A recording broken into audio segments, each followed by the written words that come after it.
Bismillahirrahmanirrahim. As-salatu was-salam ala nabiyyina Muhammad wa ala alihi wa sahbihi ajma'in.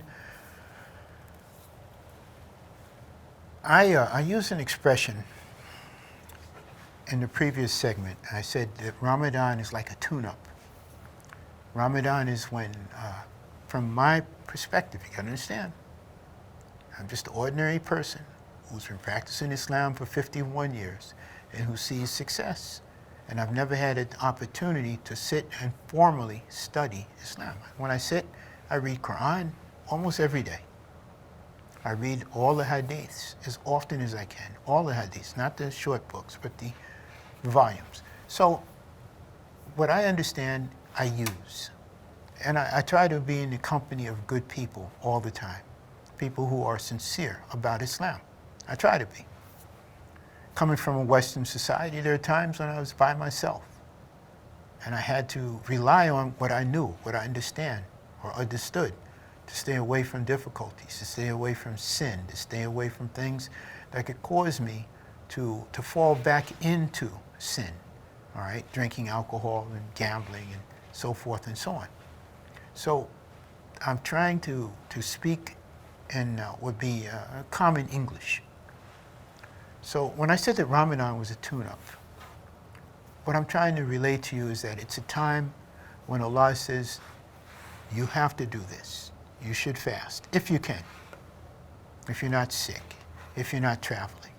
It's a time when He tells you, you have to abstain from these different things, okay? It's a time when, we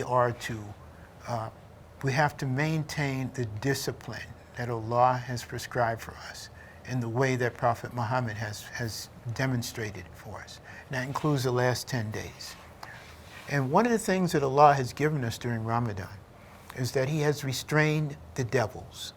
He has restrained the jinn, the ones who are constantly, alladhi yuwaswisu fi sudurin nas min al-jinnati wan nas, whispering into the hearts and the minds of men. However that whisper may come, whether it comes through the television or it comes through the internet or it comes through going to, maybe you're a moviegoer or maybe your job, you're in association with people who are constantly trying to get you to come to the bar with them and have a drink or, smoke some marijuana with them or whatever it is that goes on, all right? The things that'll pull you back into a life that you're trying to get out of, okay?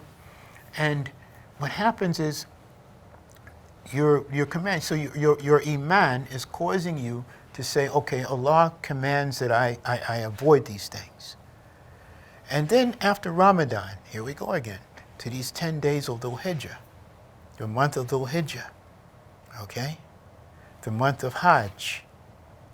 We're commanded, or we're not commanded, we are advised that these 10 days, the blessings for doing the things that we were commanded to do during Ramadan, but now we do it voluntarily, okay? The reward is greater than what you would get for doing the things that you were commanded to do. Now, during these days, the devils are not chained, you see. Allah has not restrained anything from you. You now are able to look at yourself, self-examination, and see what kind of strength you've built up. See what you've accomplished. See what your ibadah, your iman has gained you during the time of Ramadan, and how you were anticipating these days as they were approaching. And you start planning, okay, if I'm going to get a greater reward for these days, then let me prepare for these. Let me start thinking about what I can do. If I promised somebody I was going to get a book for them, let me make sure I get that book. If my neighbor has children, let me get some nice gift for these children, or even a nice gift for my neighbors.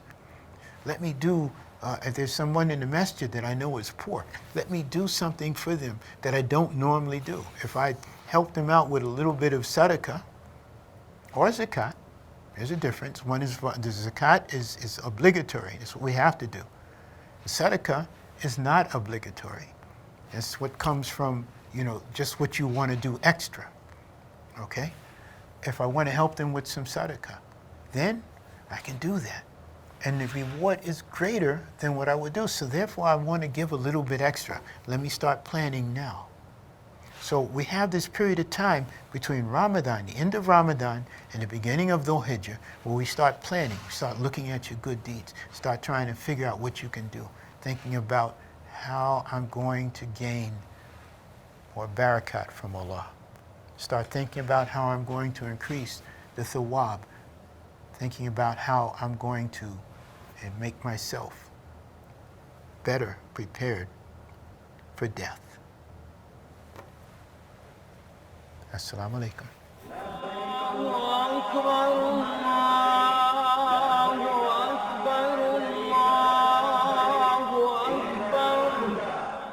لا